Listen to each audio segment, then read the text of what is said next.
How are the professors in the special education program, and not just in the special education program, in the education program in general? How are you guys preparing students to teach in different cultural backgrounds? Because especially in America, the majority of the teachers are white. So how are you guys preparing them to teach in different cultural backgrounds? So in our program, I failed to tell you that we have a class called collaborating with parents and schools, right?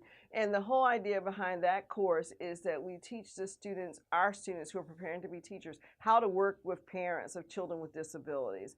And so they're coming from different backgrounds. So the faculty member who teaches that class actually makes it her goal to incorporate the notion of cultural competence to prepare her teachers to be aware of their own cultural perspective and how that plays on what they think about students in their classrooms. She also has them reading books like Ta-Nehisi Coates' book, and so that she can get them to think about, culture from another perspective. She looks at Malcolm Gladwell's work, where Malcolm Gladwell wrote in Blink, I think it was Blink, Outliers. He wrote about how, people may just misunderstand people because of the circumstances around them, and how, one person may be perceived as having a great ability, but another one who has the same intellectual capacity may be perceived as not being successful. So she really causes them to grapple with preconceived notions about people and cultural groups, and to make them understand that